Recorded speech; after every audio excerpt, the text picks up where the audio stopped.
Hi students, ഇന്ന് നമ്മൾ പഠിക്കാൻ പോകുന്ന ചാപ്റ്റർ സെക്കൻഡ് യൂണിറ്റിലെ first chapter and then Gandhi came by Jawaharlal Nehru ആണ്. ഈ ഒരു ചാപ്റ്റർ എന്ന് പറയുന്നത് ഡിസ്കവറി ഓഫ് ഇന്ത്യ എന്ന് പറയുന്ന പുസ്തകത്തിലെ ഒരു ഭാഗമാണ്. ഗാന്ധിജിയെക്കുറിച്ച് നെഹ്റു പറയുന്ന കാര്യങ്ങളാണ് ഇതിൽ പ്രധാനമായിട്ടും ഉൾപ്പെടുത്തിയിട്ടുള്ളത്. മാത്രമല്ല, ഒന്നാം ലോക മഹായുദ്ധത്തിന് ശേഷം ഇന്ത്യയിലെ ആളുകളുടെ അവസ്ഥ എങ്ങനെയായിരുന്നു, കൂടാതെ ഗാന്ധിജി വന്നപ്പോൾ ഇന്ത്യയിലെ അവസ്ഥ എങ്ങനെയായിരുന്നു എന്നൊക്കെ ഇതിനകത്ത് ഡിസ്കസ് ചെയ്യുന്നുണ്ട്. നമുക്ക് ചാപ്റ്ററിലോട്ട് പോവാം. World war first ended at last and the peace instead of bringing us relief and progress brought us repressive legislation and martial law in the Punjab. അപ്പോൾ എന്താ, ഒന്നാം ലോക മഹായുദ്ധം അവസാനിച്ചതിന് ശേഷം നമുക്ക് ഒരു ആശ്വാസവും നമ്മുടെ രാജ്യം പുരോഗതിയിലേക്കൊക്കെ വരുമെന്ന് നമ്മൾ വിചാരിച്ചിരുന്നു. പക്ഷെ എന്താ നമുക്ക് കിട്ടിയത്?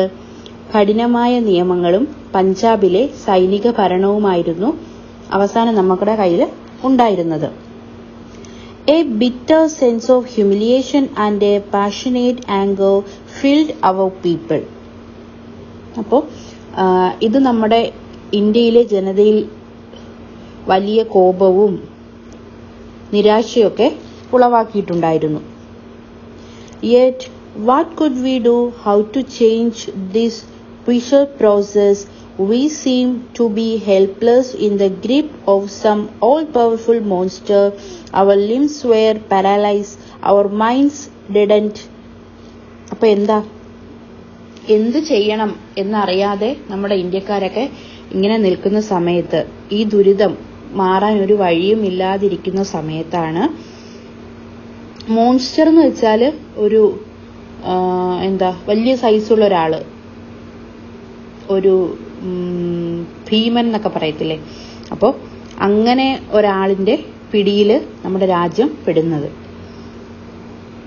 അപ്പോൾ അവിടെ നിന്ന് നമുക്ക് ഒന്നും ചെയ്യാൻ പറ്റാതായിപ്പോയി, ഇതിന്റെ അകത്തായിപ്പോയി, നമുക്ക് പുറത്തോട്ടൊന്നും ഇറങ്ങാനോ ഒന്നും ചെയ്യാൻ പറ്റാതായിപ്പോയി. മാത്രമല്ല, പാരാലൈസ്ഡ് എന്ന് വെച്ചാൽ ഒന്നും ചെയ്യാൻ പറ്റാത്ത, ചലനശേഷി ഇല്ലാത്ത. അപ്പോൾ നമ്മുടെ കൈകാലുകളൊക്കെ ചലനശേഷി ഇല്ലാതെ മാറി എന്ന് പറയുന്നുണ്ട്. മാത്രമല്ല, നമ്മുടെ മനസ്സും മടുത്തുപോയി എന്ന് പറയുന്നുണ്ട് ഈ ഒരു അവസ്ഥ വന്നപ്പോഴത്തേക്ക്.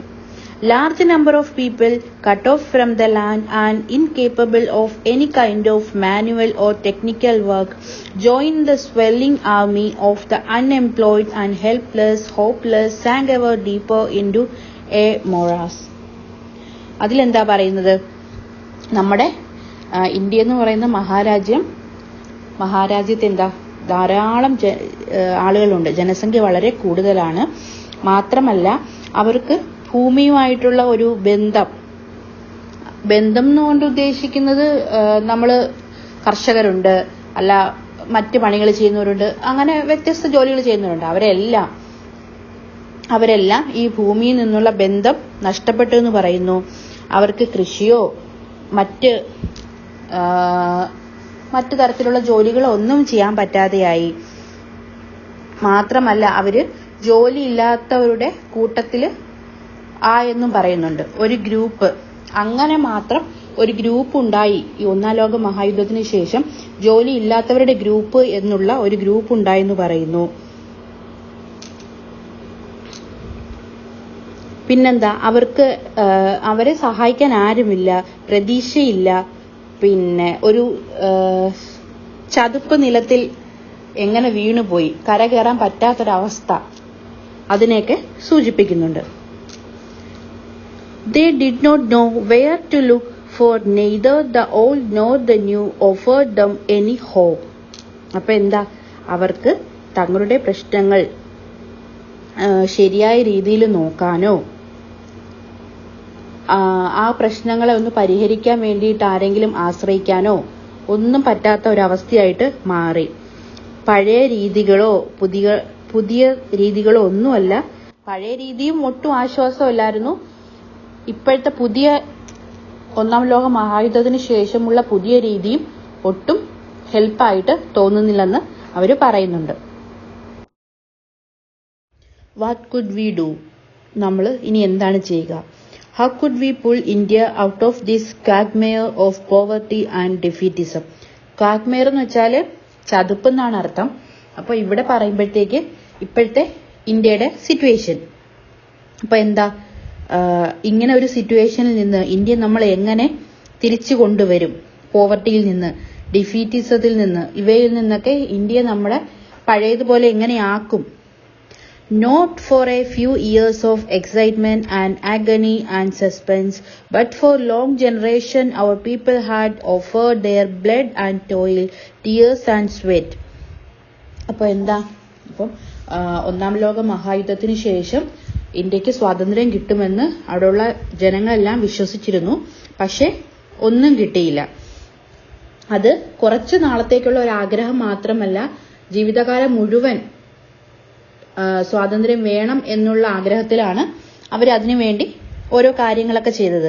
അപ്പോൾ അവരുടെ ബ്ലഡ്, ടോയില്, ടീയേഴ്സ്, സ്വെറ്റ്, അവര് അത്രമാത്രം അതിനുവേണ്ടി പരിശ്രമിച്ചു എന്ന് പറയുന്നുണ്ട്. അതെല്ലാം നഷ്ടമാവുകയാണ് ഇവിടെ ചെയ്യുന്നത്. And this process had its way deep into the body and soul of India, poisoning every aspects of our life. അപ്പോൾ നമ്മുടെ ലൈഫ് മാത്രമല്ല, നമ്മുടെ ബോഡി, നമ്മുടെ സോള്, ഇതെല്ലാം ഇന്ത്യ എന്ന് പറയുന്ന ഒരു മഹാരാജ്യത്തെ ബേസ് ചെയ്താണ്. അപ്പോൾ അതിനൊന്നും ഒരർത്ഥമില്ലാതെ വിഷമയമായി മാറിയെന്ന് പറയുന്നുണ്ട്. സ്വാതന്ത്ര്യം കിട്ടുമെന്ന് പ്രതീക്ഷിച്ചു, പക്ഷെ ഒന്നും തന്നെ നടന്നില്ല. And then Gandhi came. അങ്ങനെ അവസാനം ഗാന്ധിജി എത്തി. He was like a powerful current of fresh air that made us stretch ourselves and take deep breath. ഇവിടെ സിമിലിയാണ് യൂസ് ചെയ്തേക്കുന്നത്. ലൈക്കോ ആസോ വന്നാൽ നമ്മൾ സിമിലിയാണെന്ന് നേരത്തെ പഠിച്ചിട്ടുണ്ട്. അപ്പോൾ ഗാന്ധിജിയുടെ വിശേഷണം like a powerful current of fresh air. Fresh എയറിന്റെ ഒരു ഒഴുക്ക് തന്നെയായിട്ടാണ് ഗാന്ധിജി വന്നത് എന്ന് വെച്ചാൽ, ആ ഒരു ബുദ്ധിമുട്ടി നിൽക്കുന്ന, എല്ലാവരും വിഷമിച്ച് നിൽക്കുന്ന സമയത്ത് ഇങ്ങനെ ഒരാളുടെ വരവ് അവർക്ക് വളരെയധികം ആശ്വാസമായി. ഡീപ് ബ്രീത്ത്, എന്താ, ആശ്വാസത്തോടെയുള്ള ശ്വാസം എടുക്കുക എന്ന് പറയില്ലേ. അപ്പോൾ ഒരു താൽക്കാലികമായിട്ട് ഒരാശ്വാസം അവർക്ക് കിട്ടി. Like a beam of light that pierce the darkness and remove the scales from our ice.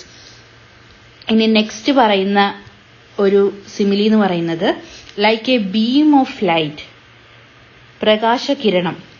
പ്രകാശകിരണം മൂലം എന്താ, അവിടുത്തെ ജനങ്ങളിൽ ഉണ്ടായിരുന്ന കണ്ണിൽ പതിച്ചിരുന്ന ആ അന്ധതയെന്നല്ല, സത്യം ഏതാണ് വിശ്വസിക്കുക എന്നൊക്കെ ഉള്ളൊരു ചിന്തയുണ്ടല്ലോ, അതൊക്കെ കണ്ണിൽ നിന്ന് മാറി എന്ന് പറയുന്നുണ്ട്.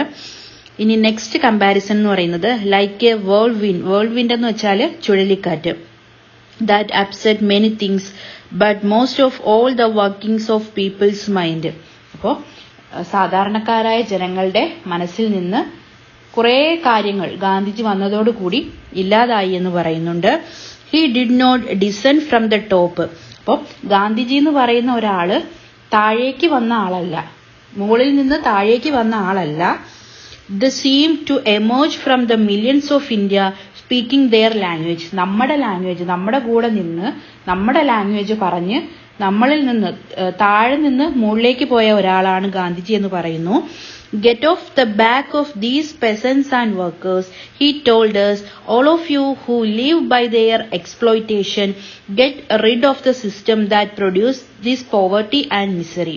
അപ്പൊ എന്താ, സാധാരണക്കാരായ പെർസൺസ്, കർഷകര് അല്ലെങ്കിൽ വർക്കേഴ്സ്, ജോലിക്കാര്, ഇവരെയൊക്കെ ചൂഷണം ചെയ്ത് നിൽക്കുന്ന ആൾക്കാരുണ്ടല്ലോ. അപ്പോ അവരൊക്കെ എന്താ, ആ ചൂഷണം, സാധാരണക്കാരായ ജനങ്ങളെ ചൂഷണം ചെയ്യുന്നത് നിർത്തണം എന്ന് പറയുന്നുണ്ട്.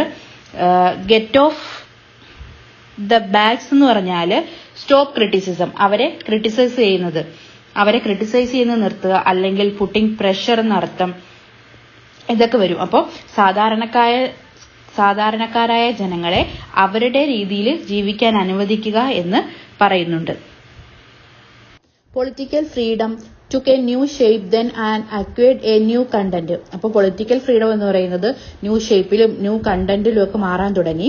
Much that he said we only partially accepted or sometimes did not accept at all, but all this was secondary. അപ്പോൾ ഗാന്ധിജി ജനങ്ങളോട് പറയുന്ന കാര്യങ്ങളെല്ലാം പൂർണ്ണമായിട്ടും ഒരു അക്സെപ്റ്റ് ഒന്നും ചെയ്തിട്ടില്ല, ഇടയ്ക്കിടയ്ക്കൊക്കെ അക്സെപ്റ്റ് ചെയ്യുന്നുണ്ട്. മാത്രമല്ല ഇതൊക്കെ സെക്കൻഡറി ആണെന്നും പറഞ്ഞിട്ടുണ്ട്. The essence of his teaching was fearlessness and truth, and action allied to these, always keeping the welfare of the masses in view. അപ്പോൾ നമ്മുടെ ഗാന്ധിജി ടീച്ച് ചെയ്ത രീതി എന്തൊക്കെയാണ്? ഫിയർലെസ്നെസ്സിനും ട്രൂത്തിനും വേണ്ടിയിട്ടാണ് ഗാന്ധിജി ടീച്ച് ചെയ്തത്. അത് അങ്ങനെ ടീച്ച് ചെയ്യാനുള്ള കാരണം എന്താ? നമ്മുടെ ഗ്രൂപ്പ് ഓഫ് പീപ്പിൾ, കുറെ ആൾക്കാരുണ്ടല്ലോ ഇന്ത്യയിൽ താമസിക്കുന്ന എല്ലാ ജനങ്ങളുടെയും വെൽഫെയറിന് വേണ്ടിയിട്ടുള്ളതാണ്. The greatest gift for an individual or a nation, so we had been told in our ancient book, was abhaya, fearlessness, not merely bodily courage but the absence of fear from the mind. അപ്പോൾ ancient ബുക്കിൽ പോലും പറയുന്ന കാര്യം എന്താ? നമ്മുടെ പേടി നമ്മൾ ഇല്ലാതാക്കണം. അതെന്താ? നമുക്ക് കൂടുതൽ ധൈര്യം സംഭരിക്കാൻ പറ്റും. പേടിയില്ലാതായാൽ കൂടുതൽ ധൈര്യം സംഭരിക്കാൻ പറ്റുമെന്ന് പറയുന്നുണ്ട്. ആ ഒരു ബുക്കാണ് അഭയ എന്ന് പറയുന്നത്. Okay. The dominant impulse in India under British rule was that of fear. അപ്പോ ഇന്ത്യക്കാർക്ക് ബ്രിട്ടീഷുകാർക്കെതിരെ കുറച്ചധികം പേടികൾ ഉണ്ടെന്ന് പറയപ്പെടുന്നുണ്ട്. ആ പേടികൾ എന്തൊക്കെയാണ്? പെർവേഴ്സീവ് എന്ന് വെച്ചാൽ സ്പ്രെഡിങ് ആയിട്ടുള്ളത്, ഒപ്രസിംഗ് എന്ന് വെച്ചാൽ എതിർത്ത് നിൽക്കാൻ പറ്റാത്ത, സ്ട്രാഗ്ലിംഗ് എന്ന് വെച്ചാൽ ശ്വാസം മുട്ടിക്കുന്ന ഫിയർ. അപ്പോൾ ഒരുപാട് തരത്തിലുള്ള ഫിയർ ഉണ്ട്. അതിന്റെ ഓരോ ഫിയറിനെ പറ്റിയാണ് ഇവിടെ പറഞ്ഞുകൊണ്ടിരിക്കുന്നത്. നെക്സ്റ്റ് എന്ന് പറയുന്നത് ഫിയർ ഓഫ് ദ ആർമി, ആർമിയെ പേടിയാണ്. Police, the wide spread secret service. അതുകൊണ്ട് ഉദ്ദേശിക്കുന്നതെന്ന് വെച്ചാൽ ഇപ്പോൾ നമ്മൾ ഒരു 2-3 ആൾക്കാർ ചേർന്ന് നിന്ന് ബ്രിട്ടീഷുകാർക്കെതിരെ സംസാരിക്കുകയും അവര് വേറൊരാൾ വഴി അത് അറിയുകയും ചെയ്യുന്ന സമയത്ത് ഉണ്ടാകുന്ന കോൺസിക്വൻസസ് ഉണ്ടല്ലോ, അതിനെ പേടിയാണെന്ന് പറയുന്നുണ്ട്. പിന്നെ ഒഫീഷ്യൽ ക്ലാസസിനെ പേടിയാന്ന് പറയുന്നുണ്ട്. അവിടുത്തെ ലോ, ഓർഡർ, പ്രിസൺ ഇതിനെയൊക്കെ പേടിയാന്ന് പറയുന്നു. ലാൻഡ് ലോഡ് ഏജന്റിനെ പേടിയാണെന്ന് പറയുന്നുണ്ട്. മണി ലെൻഡർ, പൈസ കടം കൊടുക്കുന്ന ആളെ പേടിയാണെന്ന് പറയുന്നുണ്ട്. Fear of unemployment and starvation, ജോലിയില്ലായ്മയും പട്ടിണിയും ഒക്കെ ഇവർക്ക് പേടിയാണെന്ന് പറയുന്നുണ്ട്. Which were always on the threshold, it was against this all pervading fear that Gandhiji quiet and determined voice was raised. അപ്പോൾ ഇതിനെതിരെ ഈ ഫിയറൊക്കെ ഇല്ലാതാക്കാൻ വേണ്ടിയാണ് ഗാന്ധിജി ശബ്ദമുയർത്തിയത്. എങ്ങനത്തെ സൗണ്ടാണ് ഗാന്ധിജി ഉയർത്തിയത്? ക്വയറ്റ്, ശാന്തമായ, ഡിറ്റർമൈൻ, ഉറച്ച സൗണ്ടാണ് ഗാന്ധിജിക്കുള്ളത്. ബി നോട്ട് അഫ്രൈഡ്, നിങ്ങൾ ആരും പേടിക്കരുത്. Was it so simple as all that, not quite. അപ്പൊ എന്താ, ഇന്ത്യയിലുള്ള ജനങ്ങൾക്ക് ഈ ഒരു ഫിയർ ഇല്ലാതാകുക എന്ന് പറയുന്നത് അത്ര എളുപ്പമുള്ള കാര്യമായിരുന്നില്ല. And yet fear build its phantom which are more fearsome than reality itself and reality. When calmly analyzed and its consequences willingly accepted, loses much of its terror. അപ്പോൾ പേടി, നമുക്ക് എത്രത്തോളം പേടി ഉണ്ടാകുന്നു അത്രത്തോളം നമ്മുടെ മനസ്സും ശരീരവും എല്ലാം കൈവിട്ട് പോയിക്കൊണ്ടിരിക്കുകയാണ്. അപ്പോൾ നമ്മൾ ഒരു പേടിയെ കൂടുതൽ പേടിയെന്നുള്ള ഒരു സംഭവത്തെ കൂടുതൽ അതിന്റെ എക്സ്ട്രീം ലെവലിൽ എത്തിക്കാതെ അത് അക്സെപ്റ്റ് ചെയ്യാൻ, അത് എന്തിനാണ് നമ്മൾ അങ്ങനെ പേടിക്കുന്നത് എന്തിനാണ്, അതിന്റെ റീസൺ എന്താണ്, അതിനെല്ലാം അക്സെപ്റ്റ് ചെയ്യാൻ, കോൺസിക്വൻസസ് എന്താണ്, അതിനെല്ലാം അക്സെപ്റ്റ് ചെയ്യാൻ പഠിക്കണമെന്നും അത് അതെങ്ങനെ ഇല്ലാതാക്കാം എന്ന് നോക്കണമെന്നൊക്കെ ഗാന്ധിജി ഇതിലൂടെ പറയുന്നുണ്ട്. ഇപ്പൊ നമ്മൾ ഒരു എക്സാമ്പിൾ നോക്കുവാണെങ്കിൽ, കുട്ടികൾ എക്സാം എഴുതുന്ന സമയത്ത് എക്സാമിന് പേടിയുള്ള കുറെ കുട്ടികളുണ്ട്. അപ്പോൾ എക്സാമിനെ പേടിക്കല്ല, നമുക്ക് എക്സാം അറ്റൻഡ് ചെയ്തേ പറ്റൂ. അതുമാത്രമല്ല അതിനുശേഷം വരുന്ന ചിലപ്പോൾ മാർക്ക് കൂടാം കുറയാം, അതൊന്നും നമുക്ക് വിഷയമല്ല. എക്സാം എഴുതുക എന്നുള്ളതാണ് നമ്മുടെ ആ ഒരു മോട്ടീവ് എന്ന് പറയുന്നത്. അപ്പോൾ അതിനുശേഷം നമുക്ക് വേണമെങ്കിൽ ഇമ്പ്രൂവ് ചെയ്യാം, അങ്ങനെയുള്ള കുറെ ഓപ്ഷൻസ് ഉണ്ടല്ലോ. അപ്പോൾ അതിനെ ഒരു സ്റ്റുഡന്റ് എന്ന നിലയിൽ എക്സാമിനെ പേടിക്കാതിരിക്കുക. അപ്പോൾ ഇന്ത്യയിലെ ജനങ്ങളെന്ന നിലയിൽ ഇതിനെ ഒന്നും പേടിക്കാതിരിക്കാൻ നമ്മൾ ഗാന്ധിജി പഠിപ്പിക്കുന്നുണ്ട്. So suddenly, as it were, that black pall of fear was lifted from the people's shoulder, not wholly of course, but to an amazing degree. അപ്പോൾ നേരത്തെ പാരഗ്രാഫിൽ നമ്മൾ പറഞ്ഞിരുന്നു ഇന്ത്യക്കാർക്ക് കുറേ കാര്യങ്ങളിൽ പേടിയുണ്ടെന്ന്. അങ്ങനെ ആ പേടിയെല്ലാം ഒരു പരിധിവരെ അവർക്ക് മാറ്റിവെക്കാൻ കഴിഞ്ഞു എന്ന് പറയുന്നു. മൊത്തത്തിലല്ല, ഒരു 50% എങ്കിലും, പകുതിയോടെങ്കിലും അവർക്കത് ഇല്ലാതാകാൻ കഴിഞ്ഞു എന്ന് പറയുന്നു. As fear is close companion to falsehood, so truth follow fearlessness. Fear എന്ന് പറയുന്നത് ഫോൾസ്ഹുഡിന്റെ കമ്പാനിയൻ ആണെന്ന് പറയുന്നു. മാത്രമല്ല ട്രൂത്ത് ഫോളോ ചെയ്യുന്ന എന്തിനാണ്? ഫിയർലെസ്. സത്യം നമ്മളിപ്പോ ഒരു സത്യമായ കാര്യം ചെയ്യുകയാണെങ്കിൽ നമുക്ക് ആരെയും പേടിക്കേണ്ട കാര്യമില്ല. അപ്പോൾ സത്യം ഫോളോ ചെയ്യുന്നത് ഫിയർലെസ്നെസ്സിനെയാണെന്ന് പറയുന്നു. The Indian people did not become much more truthful than they were, nor did they change their essential natural overnight. Nevertheless, a sea change was visible as the need for falsehood and furtive behavior lessened. അപ്പോൾ എന്താ, ഇന്ത്യയിലെ ജനങ്ങൾക്ക് ഒറ്റ ഒരു ദിവസം കൊണ്ട് അല്ലെങ്കിൽ ഒരു രാത്രി കൊണ്ട് അവരുടെ സ്വഭാവമോ കൾച്ചറോ ഒന്നും തന്നെ മാറ്റാൻ പറ്റുമായിരുന്നില്ല. പക്ഷേ പുറത്തു നിൽക്കുന്ന ആരാ? ബ്രിട്ടീഷ് ഭരണമാണ്. അപ്പോൾ അതിനെതിരെ പൊരുതി നിൽക്കണമെന്നുണ്ടെങ്കിൽ അവരുടേതായ ചില മാറ്റങ്ങൾ സ്വഭാവത്തിലും ഒക്കെ വരുത്തണമെന്ന് അവർക്ക് മനസ്സിലായി. അങ്ങനെ ചെറിയ ചെറിയ മാറ്റങ്ങൾ അവർ വരുത്താൻ തുടങ്ങി. അത് വലിയ മാറ്റമായിട്ടാണ് പുറമേ നിൽക്കുന്ന നോക്കുന്നവർക്ക് കാണാൻ കഴിഞ്ഞിരുന്നത്. It was psychological change, almost as if some expert in psychoanalytical methods had probed deep into the patient past, found out the origin of his complexes, exposed them to his view, and thus rid him of that burden. അപ്പോൾ ആളുകളുടെ ചെറിയ ചെറിയ കാര്യത്തിൽ മാറ്റം വരുത്തി എന്ന് പറഞ്ഞു. അതെന്താ? അതൊരു മാനസിക മാറ്റമായിരുന്നു. ഒരു മാനസികമായിട്ടുള്ളൊരു മാറ്റമാണെന്ന് പറയുന്നുണ്ട്. മാത്രമല്ല ഈ ഒരു മാനസിക മാറ്റം പുറത്തു നിന്നൊരാൾ നിരീക്ഷിക്കുകയാണെങ്കിൽ എങ്ങനെയാ അവർക്ക് തോന്നുന്നതെന്ന് വെച്ചാൽ, ഒരു രോഗിയുടെ കഴിഞ്ഞ കാലത്തേക്ക് ഒരാൾ അന്വേഷിച്ചിറങ്ങുകയാണെന്നുണ്ടെങ്കിൽ അവന്റെ ആ കഴിഞ്ഞ കാലത്തുള്ള കാര്യങ്ങളെല്ലാം കണ്ടെത്താൻ സാധിക്കുമെന്ന് പറയുന്നു. അപ്പോൾ അവന് എന്തുമാത്രം ബുദ്ധിമുട്ടുണ്ടായിട്ടുണ്ട്, അവന്റെ ജീവിതം എങ്ങനെയായിരുന്നു എന്ന് മനസ്സിലാക്കാൻ സാധിക്കുന്നതോടെ അവന്റെ വിഷമങ്ങളൊക്കെ ഇല്ലാതാക്കാൻ കഴിയുന്നു എന്നും പറയുന്നുണ്ട്. ഒരാളുടെ ജീവിതത്തിലേക്ക് ആഴ്ന്നിറങ്ങുന്ന സമയത്ത്, ബാക്കിലോട്ട് പോകുന്ന സമയത്ത് അവന്റെ ലൈഫിൽ എന്തൊക്കെ സംഭവിച്ചിട്ടുണ്ട്, ഇപ്പൊ ചിലപ്പോൾ ഒരു ദുഃഖിച്ചിരിക്കുന്ന സമയമാണെങ്കിൽ അവന് ദുഃഖത്തിന് കാരണം എന്താണ്, അത് നമ്മൾ ബാക്കിലോട്ട് പോയാലല്ലേ അറിയാൻ പറ്റൂ എന്താണെന്നുള്ളത്. അപ്പോൾ അങ്ങനെ കണ്ടെത്തുന്ന സമയത്ത് അവനെ ആ ഒരു സിറ്റുവേഷനിൽ നിന്ന് നമുക്ക് മോചിപ്പിക്കാൻ കഴിയുമെന്നും പറയുന്നു. There was a psychological reaction also. ഇതെന്ന് പറയുന്നത് ഒരു സൈക്കോളജിക്കൽ റിയാക്ഷൻ, മാനസികമായിട്ടുള്ള ഒരു റിയാക്ഷൻ മാത്രമാണെന്ന് പറയുന്നു. A feeling of shame at our long submission to an aligned rule that had degraded and humiliated us. അപ്പോൾ അവരുടെ ഭരണം കൊണ്ട് നമുക്കുണ്ടായത് എന്തൊക്കെയാ? നമ്മളെ മാനസികമായിട്ടും ശാരീരികമായിട്ടും ഒക്കെ ബുദ്ധിമുട്ടിച്ചു, തരം താഴ്ത്തി, അപമാനിക്കും. ഇങ്ങനെയുള്ള കാര്യങ്ങളൊക്കെ വളരെ നാളുകൊണ്ട് ചെയ്തുകൊണ്ടിരിക്കുകയാണെന്ന് പറയുന്നുണ്ട്.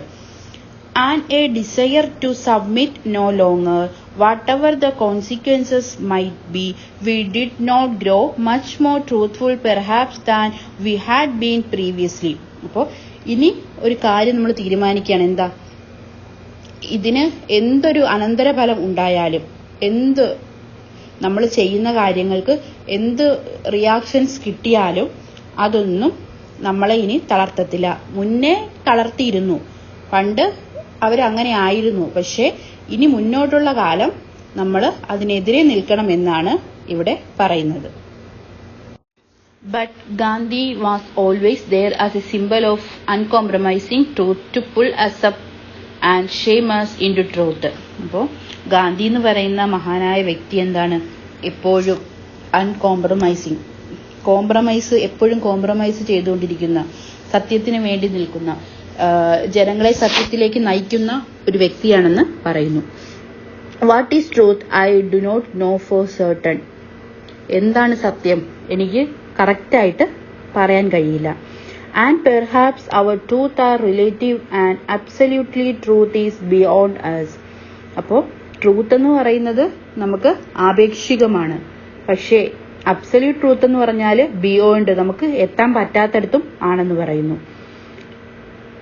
Different persons may and do take different views of truth. വ്യത്യസ്ത ആൾക്കാർ വ്യത്യസ്ത തരത്തിലുള്ള ട്രൂത്തിനെയാണ് വിശ്വസിക്കുന്നത്. എന്താ, അവര് വ്യത്യസ്ത ചിന്താഗതിക്കാരാണ്, വ്യത്യസ്തമായിട്ട് പല രീതികളിൽ ചിന്തിക്കുന്നവരാണ്. അതുകൊണ്ട് തന്നെ അവരുടെ സത്യങ്ങളും വ്യത്യസ്തമാണ്.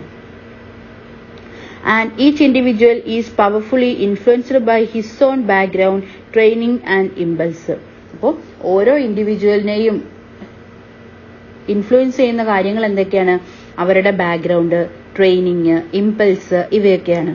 സോ ഓൾസോ ഗാന്ധി, അതുപോലെ തന്നെയാണ് നമ്മുടെ ഗാന്ധിജിയുടെ കാര്യവും.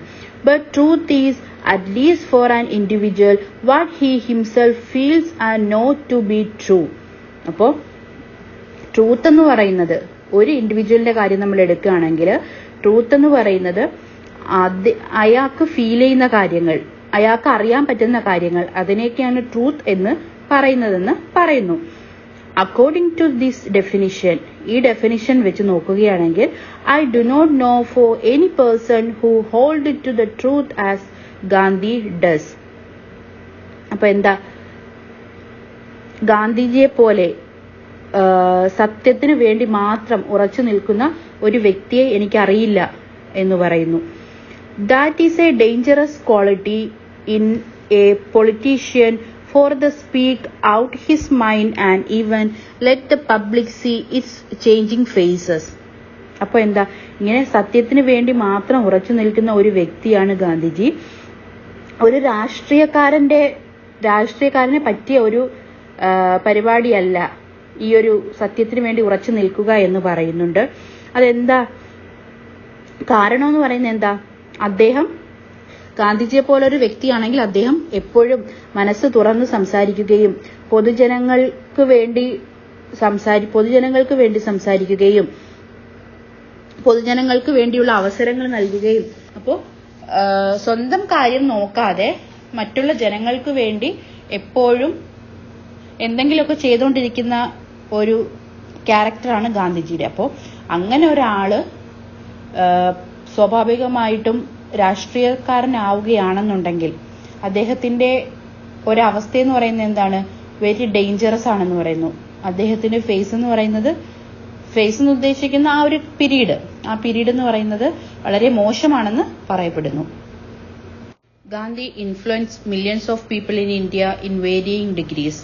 അപ്പോൾ നമ്മുടെ ഗാന്ധിജിക്ക് ഇന്ത്യയിലുള്ള കുറെ അധികം ആൾക്കാരെ ഇൻഫ്ലുവൻസ് ചെയ്യാൻ സാധിച്ചു എന്ന് പറയുന്നു.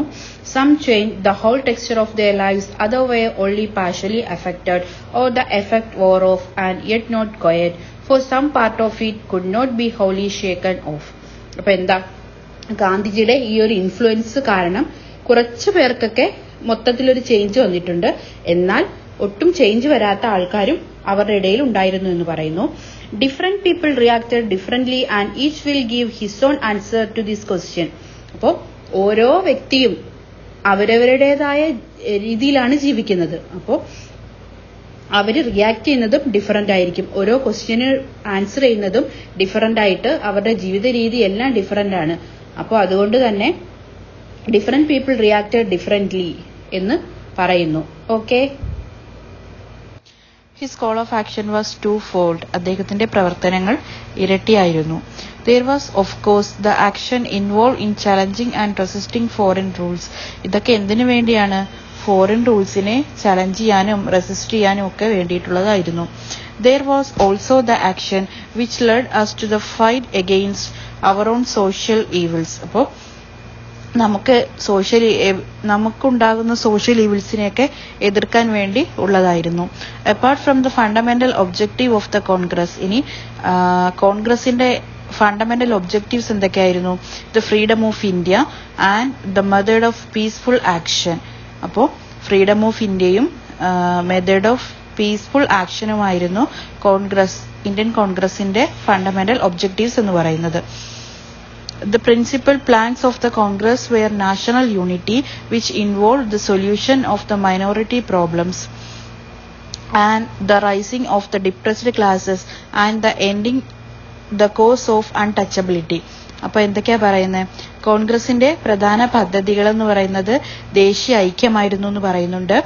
അതിൽ തന്നെ ന്യൂനപക്ഷ പ്രശ്നങ്ങൾ പരിഹരിക്കുക, പിന്നെ അടിച്ചമർത്തപ്പെട്ട വിഭാഗങ്ങളുടെ ഉന്നമനം, തൊട്ടുകൂടായ്മയുടെ ശാപം അവസാനിപ്പിക്കുക എന്നിവയൊക്കെ ഉൾപ്പെടുത്തിയിട്ടുണ്ട്. Realizing that the main proofs of British rule were fear, prestige, the cooperation of the people, and certain classes whose vested interests were centered in British rule, Gandhi attacked these foundations. അപ്പോൾ British റൂളിനെ സഹായിച്ച കുറച്ച് കാര്യങ്ങൾ എന്തൊക്കെയാണ്? Fear, prestige, corporation of the people, ഇതൊക്കെയാണ് British റൂളിനെ ഇന്ത്യക്കാരിൽ നിന്നും സഹായകമായി തോന്നിയ കാര്യങ്ങൾ. അപ്പോൾ അതുകൊണ്ട് തന്നെ എന്താ, ചില വിഭാഗം ആൾക്കാർക്ക് നല്ല രീതിയിലുള്ള ജോലിയൊക്കെ ബ്രിട്ടീഷുകാർ നൽകി. അപ്പോൾ അങ്ങനെയുള്ള ആൾക്കാർക്ക് ബ്രിട്ടീഷുകാർക്കെതിരെ നിന്ന് സംസാരിക്കാൻ കുറച്ച് ബുദ്ധിമുട്ടുണ്ടായിരുന്നു. എന്നാൽ ഗാന്ധി ഈ ഒരു റൂളിനെയൊക്കെ തികച്ചും എതിർക്കുകയാണ് ഉണ്ടായിട്ടുള്ളത്. Title were to be given up, and though the title holder responded to this only in small measure, the popular respect for these British given titles disappeared. ഇവിടെ ടൈറ്റിൽ എന്നുകൊണ്ട് ഉദ്ദേശിക്കുന്നത് ജോബാണ്. അപ്പോൾ ബ്രിട്ടീഷുകാർ ജോലി നൽകിയ ആൾക്കാരൊക്കെ ഉണ്ടല്ലോ, അവരോടൊക്കെ ഗാന്ധി സംസാരിക്കുകയാണ്, ഇതിൽ നിന്നെല്ലാം നിങ്ങൾ ഒഴിവാവണം എന്ന് പറയുന്നുണ്ട്. പക്ഷെ ഒരു പറഞ്ഞ ആ നിമിഷം തന്നെ ഒഴിവാവാൻ അവരെ കൊണ്ട് പറ്റിയിരുന്നില്ല.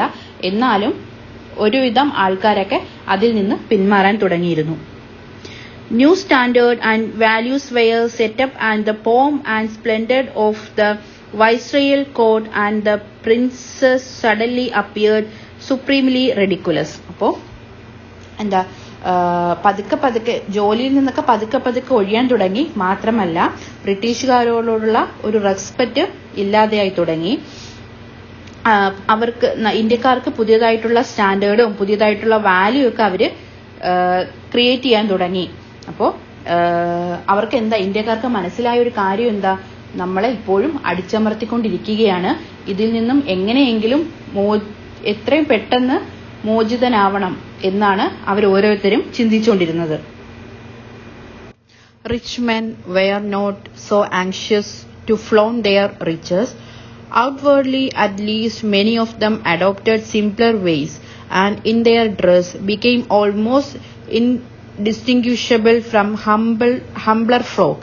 അപ്പൊ എന്താ, അവിടെ നാട്ടില് പാവപ്പെട്ടവർ മാത്രമല്ല പണക്കാരായിട്ടുള്ള ആൾക്കാരും ഉണ്ടായിരുന്നു. പക്ഷെ അവരൊക്കെ സിമ്പിളായിട്ട് നടക്കാനാണ് ആഗ്രഹിച്ചത്. കണ്ടാല് ഡ്രസ്സൊക്കെ വളരെ സിമ്പിൾ ആയിരുന്നു. അവരെ കണ്ടാല് നമുക്ക് തിരിച്ചറിയാൻ പറ്റത്തില്ല, റിച്ച് ആണോ പുവർ ആണോ എന്നൊന്നും തിരിച്ചറിയാൻ പറ്റാത്തൊരവസ്ഥയായിരുന്നു. ഹംബ്ലർ ഫ്ലോക്ക് എന്ന് വെച്ചാൽ സാധാരണക്കാരും, എല്ലാരെയും പോലെ തന്നെയാണ് അവരും ജീവിച്ചിരുന്നത്. He send us to the village and he countryside hum with the activity of innumerable messenger of the new gospel of action.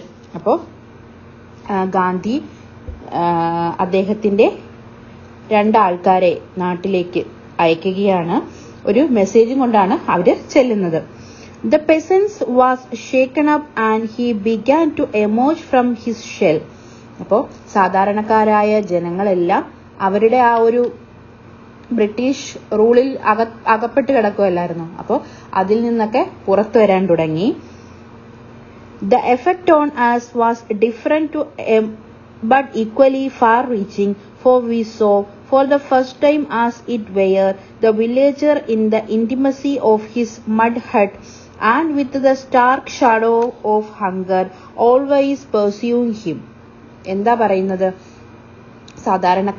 സാധാരണക്കാരായ ജനങ്ങളുടെ ജീവിതമാണ് ഡിസ്ക്രൈബ് ചെയ്യുന്നത്. അവര് മഡ് ഹട്ടിലാണ് താമസിച്ചുകൊണ്ടിരുന്നത്. മാത്രമല്ല ഇപ്പോഴും വിശപ്പെന്ന് പറയുന്ന ഒരു അവസ്ഥ നേരിട്ടുകൊണ്ടിരിക്കുന്ന ജനങ്ങളായിരുന്നു അവിടെ ഉണ്ടായിരുന്നത്. We learn our Indian economics more from this visit than from book and learned discourses. അപ്പോൾ ഈ മെസ്സേജും കൊണ്ട് വന്ന ആൾക്കാർ പറയുകയാണ്, ബുക്കിലും ഇന്ത്യൻ എക്കണോമിക്സിലൊക്കെ വായിച്ചതിലും എത്രയോ അപ്പുറമാണ് ഇവിടുത്തെ ഈ സ്റ്റാർവേഷൻ അല്ലെങ്കിൽ നിങ്ങളുടെ ഈ ബുദ്ധിമുട്ട് എന്നൊക്കെ നേരിട്ട് കാണുമ്പോഴാണ് കൂടുതൽ നമുക്ക് മനസ്സിലാവുന്നതെന്ന് അവർ പറയുന്നുണ്ട്. The emotional experience we had already undergone was emphasized and confirmed. അപ്പോൾ എന്താ ഈ ഒരു സിറ്റുവേഷൻ നേരിൽ കാണുമ്പോൾ മാത്രമാണ് അതിന് എത്രത്തോളം എഫക്റ്റ് ഉണ്ടെന്ന് നമുക്ക് മനസ്സിലാവുന്നത്. ബുക്കിൽ വായിച്ചതോ നമ്മൾ നേരിട്ട് നമ്മൾ അങ്ങോട്ടും ഇങ്ങോട്ടും ചർച്ച ചെയ്ത കാര്യങ്ങളോ ഒന്നുമല്ല, നേരിട്ട് നമ്മൾ എന്ത് മനസ്സിലാക്കുന്നു എന്നുള്ളതാണ്. Okay. And henceforward there could be no going back for us to our old life or our old standard. അപ്പോൾ അവിടുത്തെ സാധാരണക്കാരായ ജനങ്ങൾ പറയുകയാണ്, എന്താ ഈ ഒരു നിമിഷം മുതൽ ഞങ്ങളുടെ പഴയ ജീവിതത്തിലേക്കോ ആ ഒരു സിറ്റുവേഷനിലേക്കോ ഒന്നും പോവാൻ താല്പര്യപ്പെടുന്നില്ല. നമ്മൾ എല്ലാം പുതുതായിട്ട് ചെയ്യാൻ തുടങ്ങുകയാണെന്ന് പറയുന്നുണ്ട്. ബ്രിട്ടീഷുകാരുടെ ഭരണത്തിൽ നിന്ന് നമ്മൾ പുറത്തു ചാടി ഇനി നമ്മളുടെ രീതിയിൽ നമ്മൾ ജീവിക്കാൻ തുടങ്ങുകയാണെന്ന് അവർ പറയുന്നുണ്ട്. What was the idea of India which he was setting out to mold according to his own wishes and ideals? അദ്ദേഹത്തിന്റെ രീതിയിലുള്ള ഇന്ത്യ എന്നുള്ളത് എന്താണെന്ന് നമുക്ക് നോക്കാം. I shall work for an India in which the poorest shall feel that it is their country. ഏറ്റവും താഴെയുള്ള ആൾക്കാർക്ക് പോലും ഇന്ത്യ എന്ന് പറയുന്നത് എന്താ സ്വന്തം രാജ്യമാണെന്ന് ഫീൽ ചെയ്യണം. In whose make they have an effective voice, അവർക്കും സംസാരിക്കാനുള്ള ഒരു അവസരം ഉണ്ടായിരിക്കണം. And India in which they shall be no high class and low class of people, high class people എന്നോ ലോ ക്ലാസ് പീപ്പിൾ എന്നോ ഉള്ള ഒരു വേർതിരിവ് ഉണ്ടാവാൻ പാടില്ല. And India in which all communities shall leave in perfect harmony, എല്ലാവരും ഈക്വലായിട്ട് തുല്യരായിട്ടാണ് കഴിയേണ്ടത്. There can be no room in such an India for the cause of untouchability or the cause of intoxicating drinks and drugs. Untouchability ഉണ്ടാവാൻ പാടില്ല, ഡ്രിങ്ക്സും ഡ്രഗ്സും ഒന്നും use ചെയ്യാൻ പാടില്ല. Women will enjoy the same right as men. പുരുഷന്മാരെ പോലെ തന്നെ സ്ത്രീകൾക്കും അവരുടേതായ അവകാശങ്ങളും ഇമ്പോർട്ടൻസ് എല്ലാം കൊടുക്കണം. This is the India of my dreams, ഇതാണ് സ്വപ്നത്തിലെ ഇന്ത്യ എന്ന് പറയുന്നത്. Proud of his Hindu inheritance as he was, he tried to give to Hinduism a kind of universal attire and include all religion within the fold of truth. അപ്പോൾ ഹിന്ദു ആയതിൽ ഞാൻ അഭിമാനിക്കുന്നു. മാത്രമല്ല Hinduism എന്ന് പറയുന്നത് എന്താ, A kind of universal attire ആണെന്ന് പറയുന്നുണ്ട്. എല്ലാ റിലീജനും അവസാനം എത്തുന്ന എന്തിലേക്കാണ്, ട്രൂത്ത്, സത്യത്തിലേക്കാണെന്നും പറയുന്നു. He refused to narrow his cultural inheritance. Indian culture, he wrote, is neither Hindu, Islamic nor any other holy. It is a fusion of all.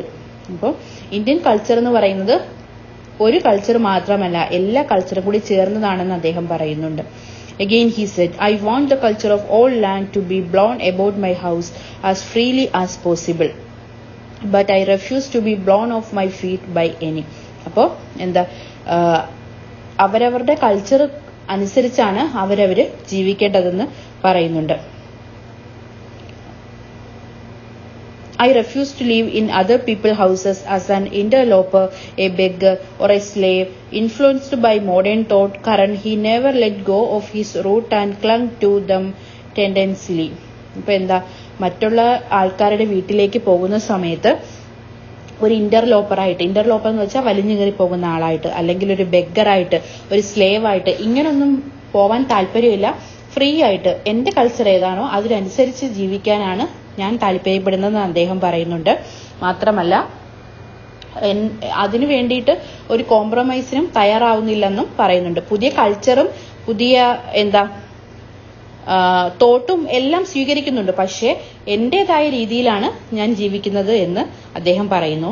It is not surprising that this astonishingly vital man, full of self confidence and unusual kind of power. അപ്പോൾ ഗാന്ധിജിയെ പറ്റി നോക്കുകയാണെങ്കിൽ ഇതൊന്നും ഒരു surprising, അത്ഭുതപ്പെടുത്തുന്ന കാര്യങ്ങളൊന്നുമല്ല. അദ്ദേഹം ഒരു vital മാനാണ്, self confidence ഉള്ള ആളാണ്, കൈൻഡ് ഓഫ് പവർ ഉള്ള ആളാണെന്നൊക്കെ പറയുന്നുണ്ട്. For equality and freedom for each individual, ഓരോ വ്യക്തിക്കും ഇക്വാളിറ്റിയും ഫ്രീഡവും വേണമെന്ന് അദ്ദേഹം ആഗ്രഹിച്ചിരുന്നു. Fascinated the masses of India and attracted them like a magnet. Like a magnet എന്ന് പറഞ്ഞാൽ ഒരു സിമിലിയാണ്. അപ്പോൾ അദ്ദേഹത്തെ ചുറ്റുമുള്ള ആൾക്കാർ എങ്ങനെയാണ് നോക്കിക്കണ്ടിരുന്നത്, ഒരു മാഗ്നറ്റ് പോലെ, ഒരു കാന്തം പോലെയാണ് നോക്കിക്കണ്ടിരുന്നത്. He seem to them to link up the past with the future and to make the dismal present appear just as stepping stone to that future of life and hope. അദ്ദേഹം link ചെയ്യാൻ ശ്രമിച്ചത് എന്താ, പാസ്റ്റിൽ കഴിഞ്ഞുപോയ കാര്യങ്ങൾ ഫ്യൂച്ചറുമായിട്ട് വരാനിരിക്കുന്ന കാര്യങ്ങളുമായിട്ടാണ് അദ്ദേഹം link ചെയ്തത്. അത് ലൈഫിൻ്റെ അല്ലെങ്കിൽ ഫ്യൂച്ചറിൻ്റെ സ്റ്റെപ്പിംഗ് സ്റ്റോണാണെന്ന് പറയുന്നു. എന്തൊക്കെയാണ്? ലൈഫും ജീവിതവും ഹോപ്പ് പ്രതീക്ഷയും.